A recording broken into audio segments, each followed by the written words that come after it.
Hello everyone, welcome to the Names vlog. फेरि आज नि यस्तो खाना पकाउनु लाग्यो बेलुकी कामबाट आएर आज नि बेच्दै थियो। आज त फेरि स्पेसली हाम्रो घरको करी चाहिँ फेरि बिफ करी पाक्दैछ नि।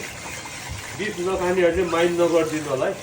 मासु खाएपछि सब चिज जे खाए नि हुन्छ, खाने नखाने भनेर बाँड्नु हुन्न। त्यो कुरा फेरि मैले धार्मिक कुरा गरिदिएको होइन तपाईँहरूलाई, यसो जे कुरा हो त्यही कुरा भनेको मैले।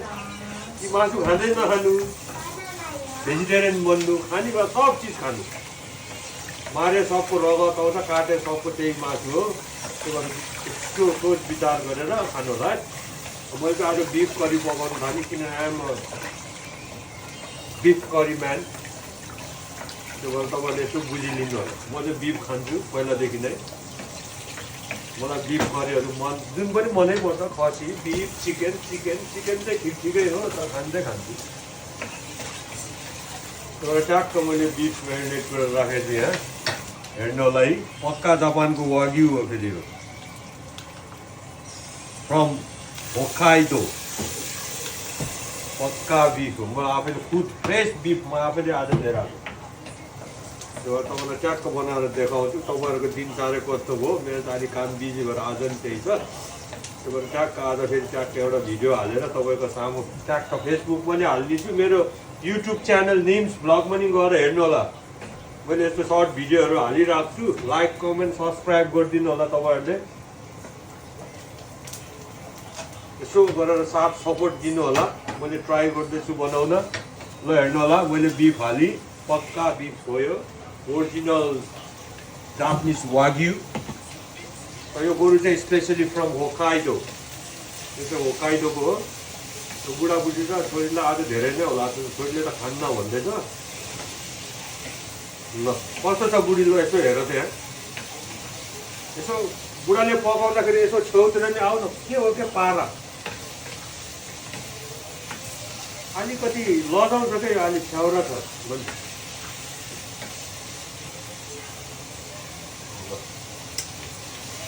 अहिले चाहिँ भुट्दैछु। ट्याक्क बनाएपछि अलिक देखाउँछु तपाईँहरूलाई। मैले ट्याक्क खाएको नि देखाउने सोच। बेलुकी खाँदा के गर्दा फेरि बेलुकी ट्याक्क खाएको हाल्यो भने सबले थुक मिल्यो भने भोलि मेरो पेट गडबड भयो भने तनाव होला जस्तो लाग्छ कि। फेरि यसो ख्याल सफा गरिदिएको। तपाईँहरू माइन्ड नगर्नु होला यो कुरामा। इन्टरटेनमेन्ट गर्नै पऱ्यो तपाईँहरूको लागि। इन्टरटेनमेन्ट गर्नु नै मैले जे मन लाग्थ्यो बोलिरहेको छु। फेरि मेरो वर्डिङमा तपाईँहरूले माइन्ड नगर्नु होला। कहिले काहीँ हार्ड नभएको जिब्रो लुच्किनु सक्छ, झिप्लिनु सक्छ, बुझ्नु होला तपाईँहरूले। तर अहिले अलिक धेरै नै हुन्छ जस्तो लाग्यो पनि हामीलाई त। त्यो मासु मैले हेभी धेरै काटेको छु। फेरि मेरो बानी रहेछ क्या, काट्दै गएपछि 1 किलो मासु बुढाबुढीले लप्काउने विचार गरेको हुन्छ। बाउ छोरी नभए बुढीले भोलि खाला। कम्पनीबाट यहाँ आएर घरकै छेउमा उनीहरूको कम्पनी चाहिँ, तर मेरो चाहिँ टाढो छ। 30-40 मिनट जति लाग्छ मेरो चाहिँ जानलाई। हेर्नु यस्तो छ हेर,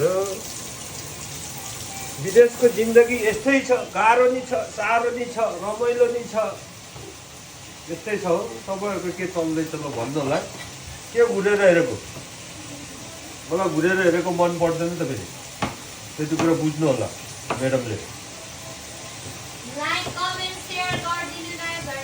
हो त्यहाँ मेरो छोरीले मेरो बाबाको भिडियो लाइक कमेन्ट सेयर गरिदिनु भने तपाईँहरूको सोच विचार कस्तो छ यसो दया माया छ भने गर्नु।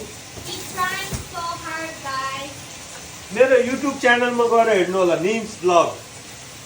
सबजनालाई मेरो हृदयदेखि भनेको तपाईँहरूलाई नेम्स भ्लग च्यानलमा गएर हेर्नु र यसो लाइक सब्सक्राइब यस्तो च्यानलहरू यसो हेरिदिनु होला। भिडियोहरू फुल्ली मैले सर्ट हाल्छु, सर्ट भिडियोहरू हाल्नु, किन हेरिदिनु होला। हाल्नु भनेको तपाईँहरू नि युट्युब च्यानल बनाएको छ हाल्नु। He's trying so hard on this vlog. Come on, man.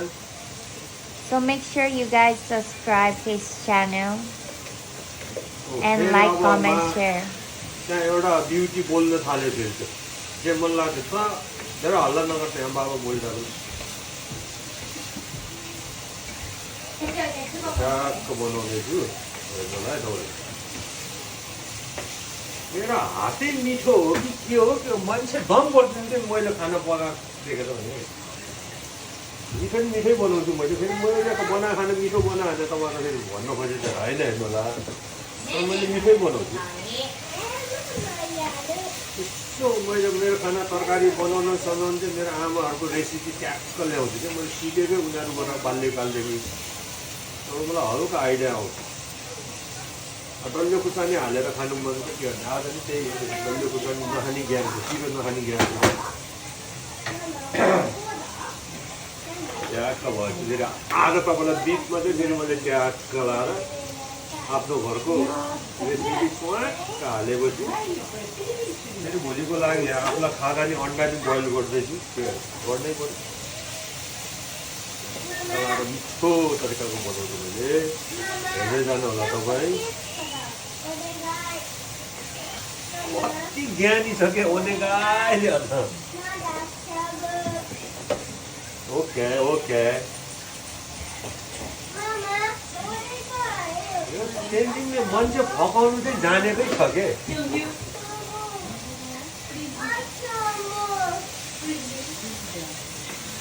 ल हेर्नु ल फर्स्ट स्टार्ट कस्तो हुँदैछ हेर्नु ल उता बोइल्ड एग हुँदैछ यता गोरुको मासु पुरा भुट्दैछु मैले पट पट पट लाएर हेर्दै जानु होला है तपाईँहरूलाई अझै मैले दामी तरिकाले भुट्दै नै छु यसको कलर निकाल्दैछु त्यहाँबाट कोलभेडा सोलभेडा सब रेडीमा छ त्यहाँबाट यसमा ट्याक्क मुला आलु सिमी अनि भेन्टी ट्याक्क मिसाएपछि त्यसको ग्रेभी निकालेपछि अनि मल्ल खानको मजा आउँछ तपाईँहरूले पनि घरमा बस्दाखेरि यस्तो मिसाएर खानु होला भेजिटेबलहरू यस्तो सलादहरू खानु मन नलाग्नेलाई यसको ग्रेभी बनाउँदाखेरि चाहिँ टन्न यासैहरू भेजिटेबल हालेर सागसब्जीहरू हालेर बनाउनु भयो भने तपाईँहरूलाई भेजिटेबल खानुको जरुरत पर्दैन बन्द पर्दैन यस्तै तरकारीमा मिलाएर पकायो भने तपाईँको शरीरमा चाहिने फाइदा भेजिटेबल खाएको चाहिँ फाइदा यसमा मिसेर पाइन्छ है फेरि यति कुरा चाहिँ फेरि सिक्दै गर्नु तपाईँहरू मैले शरीरलाई चाहिने कुराहरू तपाईँलाई सानो टिप्स दिइहाल्छु होइन यो त मैले जानेको कुरा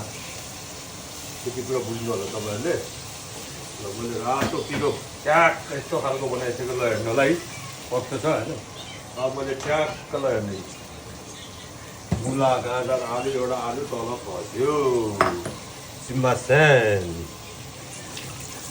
खानेकुरा थाल्ने टिपेर हालिहाल्नु यही खानाको लागि दुःख गर्ने अनि जतापातिर खस्यो भनेर केयरलेस गर्नु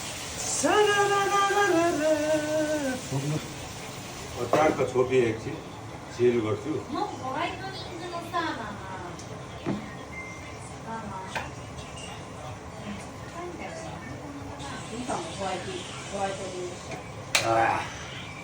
कटकटको मुखमा थुक आइसक्यो ल हेर्नु त आलु सिमी हालेर आँखा भयो नि त यस्तो मन परेमा कस्तो छ लाइक कमेन्ट ठोकिहाल्नु है ल हेर्नु होला यस्तो भयो दामी अझ गोलभेडा सोलभेडा धनियाँ सनियाँ हाल्नु बाँकी ट्याक्क हालेँ टमाटो एड गरेँ मैले यसमा त्यो धुने ठाउँमा हाल्ने अब ट्याक्क लाएर अब बन्छ ग्रेभी ल अब पकाएर इन्डिङ भयो है अब ट्याक्क लाएर अब बुढीहरू अपुरोबाट ट्याक्क चट्ट खाइन्छ यति भन्दै तपाईँहरू सबजना माझ मैले आज करी बनाएर भ्याएँ ल तपाईँहरूको खाना खानु भयो कि भएन बनाउनु भयो कि भएन यसो नबनाएको भए जाडोमा ट्याक्क मिठो मिठो बनाएर खानु होला मैले चाहिँ जाडोमा ट्याक्क गोरुको मासु पकाएको छु शरीरलाई एकदम सही हुन्छ ल हेर्नु ल इन्डिङ भयो अब सिद्धो अब ट्याक्क लाएर खाना मात्रै बाँकी छ खाएपछि तपाईँहरूलाई कस्तो छ प्रतिक्रिया जनाइदिन्छु मैले ल चाउ बाई